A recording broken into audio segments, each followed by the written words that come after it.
Anthony Weiner is finally coming clean about his double life as a serial sexter, admitting that he has had online affairs with hundreds of women since 2009 and knowingly engaged in at least 2 explicit video chats with an underage girl.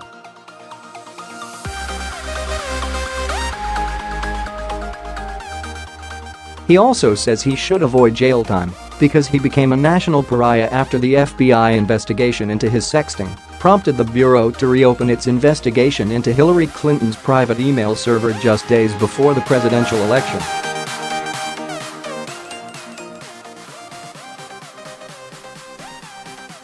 Weiner's attorneys filed a lengthy court memo which was made public in full on Thursday, documenting their client's years as a self-proclaimed sex addict and asking a judge for leniency when the former congressman is sentenced for sending obscenity to a minor later this month.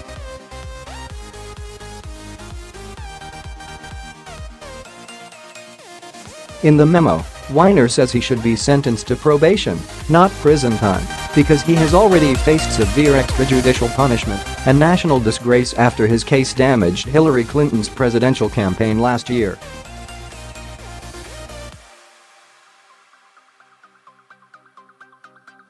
The former congressman blames leakers in the FBI and former FBI Director Comey for injecting his case into the election and causing Weiner and his family extreme duress.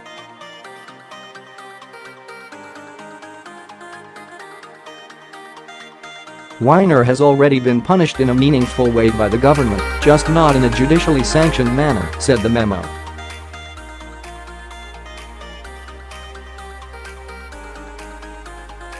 What was supposed to be a confidential grand jury investigation into a personal offense was leaked by law enforcement sources and then improperly injected into the presidential election by the then FBI director.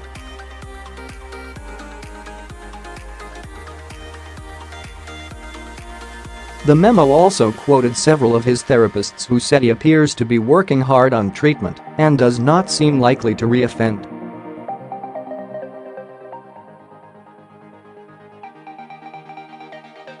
The former congressman pleaded guilty to sending obscene materials to a 15-year-old girl in May, after Daily Mail.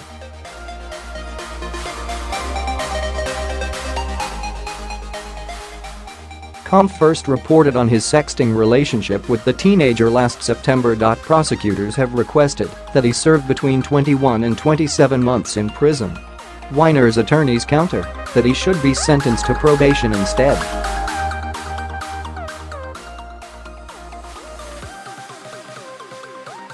In the 68-page memo, Weiner's legal team admits that in early 2016 the former congressman was exchanging thousands of messages a month with dozens of women he met online, including at least 1,500 messages with one middle-aged woman over the course of just 2 months.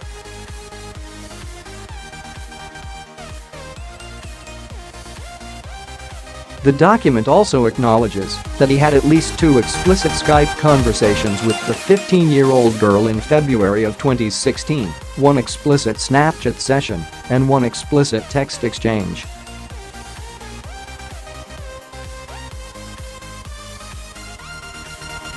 Weiner's attorneys said he continually sexted with women between 2009 and 2016 and did not take therapy seriously at the time, despite the destruction to his political career and his public claims that he was in treatment.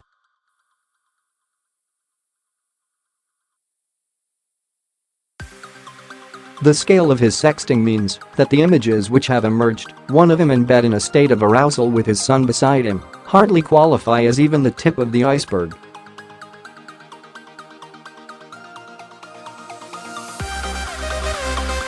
It says his self-destructive compulsion was driven by mental illness, including a mixed personality disorder that was recently diagnosed by a therapist.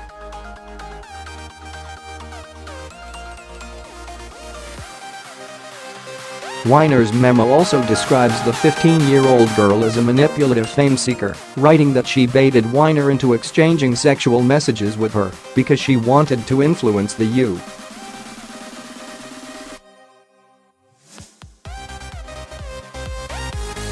presidential election. It says their relationship started when Weiner was stuck at home in New York during a record blizzard and claims that she pestered him to Skype.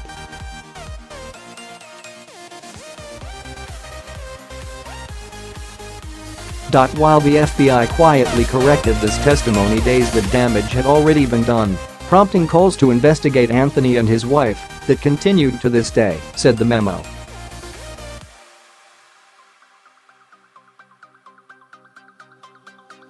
The memo also said Weiner had been punished enough by his public humiliation after the news of the scandal broke last year, calling him a walking, talking billboard against sexting with a minor, and would be that even without a federal conviction.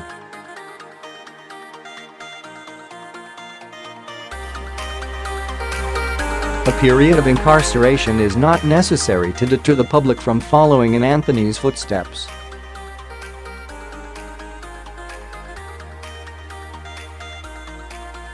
Simply put, no one wants to be Anthony Weiner, he is a national pariah, said the memo.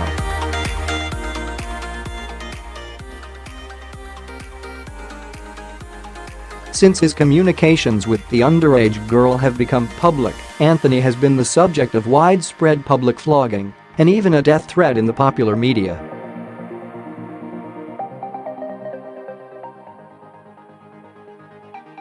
Anthony's former colleagues in government have